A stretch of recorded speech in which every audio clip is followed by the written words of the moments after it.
இப்போ நீங்கள் பார்க்குற இந்த டெரஸில் கூலிங் டைல் லே பண்ணியிருக்காங்க. இந்த கூலிங் டைல் லே பண்ணதில் நல்லா பர்ஃபெக்டாக இருக்குது. பட் இருந்தாலும் டைலோட கிரவுட்டில் நிறையா மிஸ்டேக் பண்ணியிருக்காங்க. இது என்னென்னா ஒயிட் சிமெண்ட் அப்ளிகேஷன் பண்ணதுனால எலாகேஷன் ப்ராப்பர்ட்டி ஒயிட் சிமெண்ட்டுக்கு கிடையாது. அதாவது வந்து சாலிட் கண்டென்ட் தான் அதிகமாக இருக்கும்.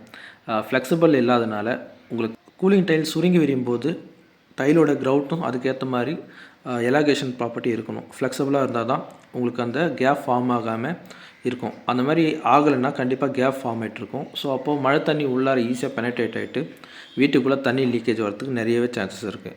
ஸோ இப்போ நீங்கள் பார்க்குற இந்த டெரஸும் சேம் ப்ராப்ளம் தான். ஸோ நம்ம ஃபஸ்ட்டு அதுக்கான ட்ரீட்மெண்ட் என்ன பண்ணுறோன்னா, எல்லா டைல் கிரவுட்டையும் கட்டிங் மிஷின் வச்சு ரிமூவ் பண்ணி எடுத்துடுறோம். அதுக்கப்புறமா ஃப்ளெக்சிபிள் கண்டென்ட் இருக்கிற ஹை எலாகேஷன் ப்ராப்பர்ட்டி இருக்கிற பாலிமர் டைல் கிரவுட் இதுக்காகவே யூஸ் பண்ணுற நம்ம அந்த மெட்டீரியல் ஃபில் பண்ணுறோம். இதில் வந்து அல்ட்ரா வயலட் ரிஃப்ளெக்ஷனும் இருக்குது. ஸோ சூரிய ஒளினால் எது பாதிப்பும் இதுக்கு வராது. இந்த செராமிக் கூல் ரூஃபோட டைல் சர்ஃபேஸ் ரொம்ப ஸ்மூத்தாக இருக்கும். டேரெக்டாக நம்ம கோட்டிங் அடிக்கும்போது ஈஸியாக ஃபீலாக போயிட்டு வந்துருக்கும். அதுக்கு நம்ம epoxy paste water primer use பண்ணும்போது நல்லா பாண்டிங் ஏஜென்ட்டாக இருக்கும். அதுக்கு மேலே நம்ம வாட்டர் ப்ரூஃபிங் கோட்டிங் அடிக்கும்போது ரொம்ப நாளைக்கு உறிஞ்சி வராமல் இந்த டெரஸ் மேலே வாட்டர் ப்ரூஃபிங் கோட்டிங்காக அது நல்லா பர்ஃபார்மன்ஸ் பண்ணும். இதுக்கு மேலே நம்ம ஒயிட் கலர் கோட்டிங் அடிக்கும்போது இன்னுமே அந்த கூலிங்கோடைய எஃபெக்ட் நமக்கு கிடைக்கும். அதே சேம் டைம் வந்து வாட்டர் லீக்கேஜ் ஆகாமல் இருக்கும்.